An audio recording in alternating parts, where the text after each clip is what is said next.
सुबह सुबह हरिद्वार से निकलने के बाद मैं आपका दोस्त पंकज, मेरे साथ दीपक और सौरभ, हम तीनों पहुंच गए पहाड़ों की वादियों में।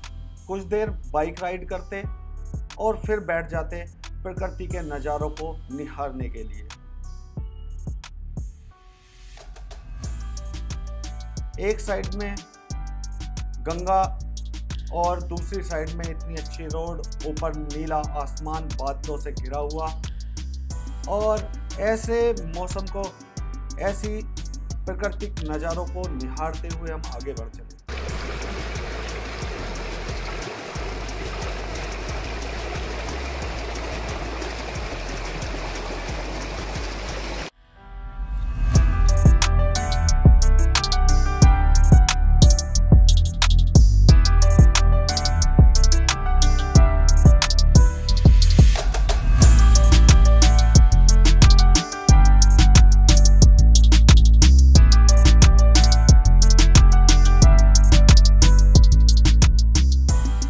अभी हम उत्तराखंड के श्रीनगर से करीब 14 किलोमीटर की दूरी पर स्थित धारी देवी टेम्पल पहुंच गए, जहां हर दिन एक चमत्कार होता है जिसे देखकर लोग हैरान हो जाते हैं।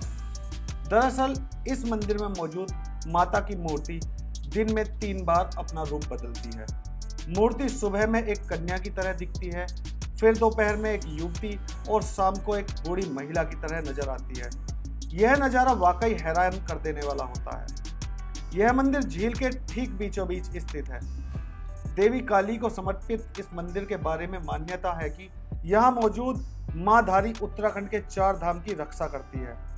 इस माता को पहाड़ों और तीर्थयात्रियों की रक्षक देवी भी कहा जाता है।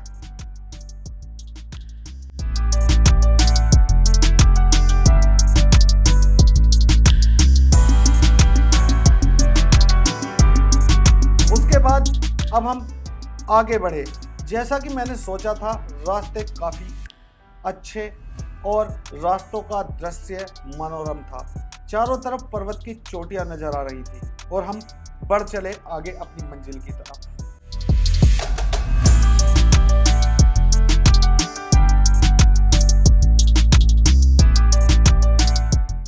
धीरे धीरे चलते चलते हम पहुंच गए चंद्रपुरी और हमें हो गई रात।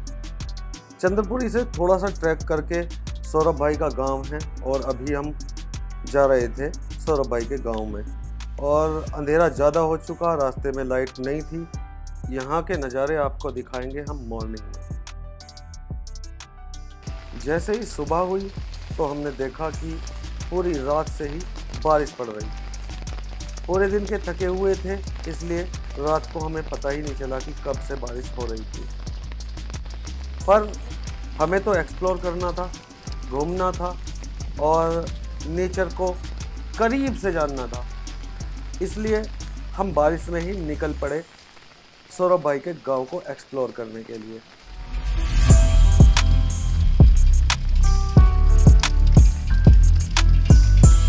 दोनों भैया गांव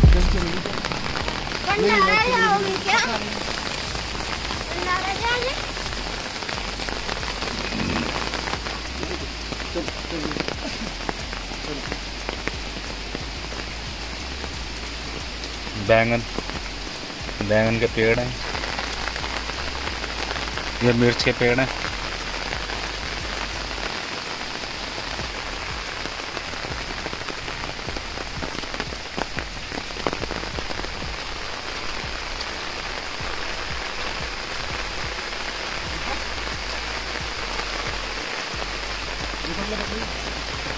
क्या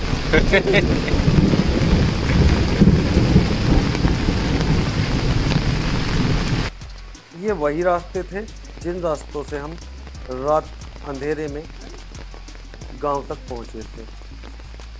अभी दिन में भी और दिन में प्लस बारिश में इन रास्तों को एक्सप्लोर करेंगे, और यहाँ का मौसम थोड़ी थोड़ी देर में बदलता रहता है। थोड़ी देर में ही यहाँ पे बारिश हो जाती है, थोड़ी देर में ही धूप निकल आती है। ये पानी के सोर्स बनाए हुए हैं जहाँ से लोग पीने के लिए पानी या नहाने के लिए पानी लेते हैं, और बाकी यहाँ पानी की कोई कमी नहीं है। हरियाली देख सकते हो कि कितनी हरियाली है, चारों तरफ हरियाली ही हरियाली है। नेचर को एक्सप्लोर करने के लिए हम इतने उत्साहित थे कि हमने बारिश रुकने का भी इंतज़ार नहीं किया।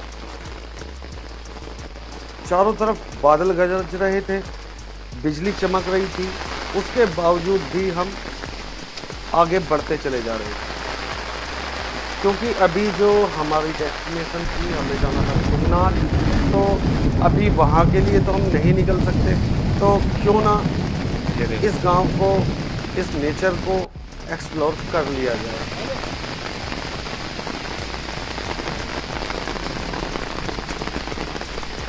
बारिश में एक्सप्लोर करना पड़ रहा, जल्दी उठ गया था इसी वजह से। एक कांटा सा मेरा लग गया, फिसल के गया, बच गया। बहुत पैनिन हो गए इनकी।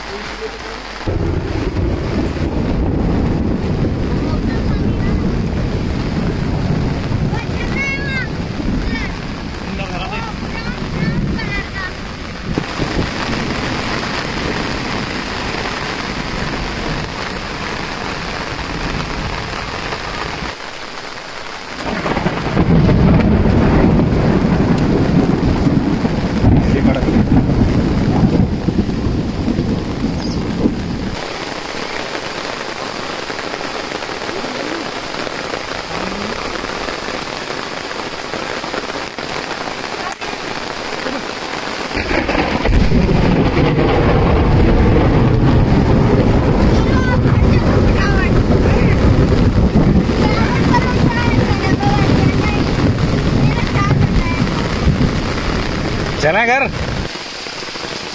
धो लो पैर, धो लो।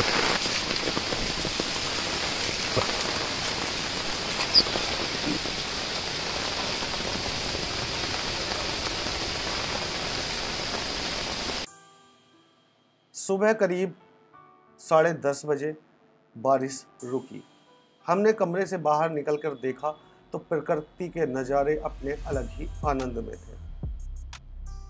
अब हमारा भी मन हुआ कि हम कुछ देर बैठकर प्रकृति को निहारें। तो आप भी देखिए कि बारिश के बाद के नज़ारे कैसे होते हैं।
अब हमने ब्रेकफास्ट किया और निकल पड़े अपनी मंजिल की तरफ, जो है चोपता।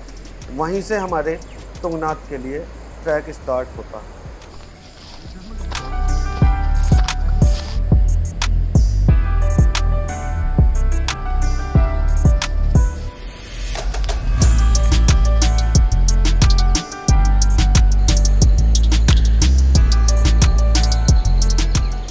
अब हम जैसे जैसे आगे बढ़ रहे थे वैसे वैसे मौसम अपनी करवटें बदल रहा था। हर 2 किलोमीटर 1 किलोमीटर की दूरी पर कभी बादल आ जाते, कभी बारिश आ जाती, तो कभी धुंध आ जाती। इन नज़ारों के बीच से गुजरते हुए अपना अलग ही आनंद था। सुबह ब्रेकफास्ट किया था और अब हमें लगाई भूख। तो आसपास दुकान थी नहीं, तो हमने अपना गैस निकाली और मैगी बनाना शुरू किया। तो मैगी बना के हम आगे बढ़ेंगे। तो तब तक मैगी बना सकते हैं।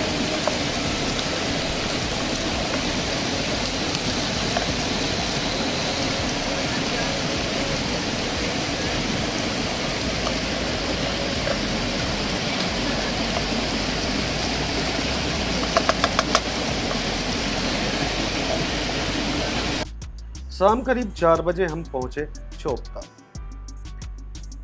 अभी यहाँ हैं हम चोपता की मेन मार्केट में।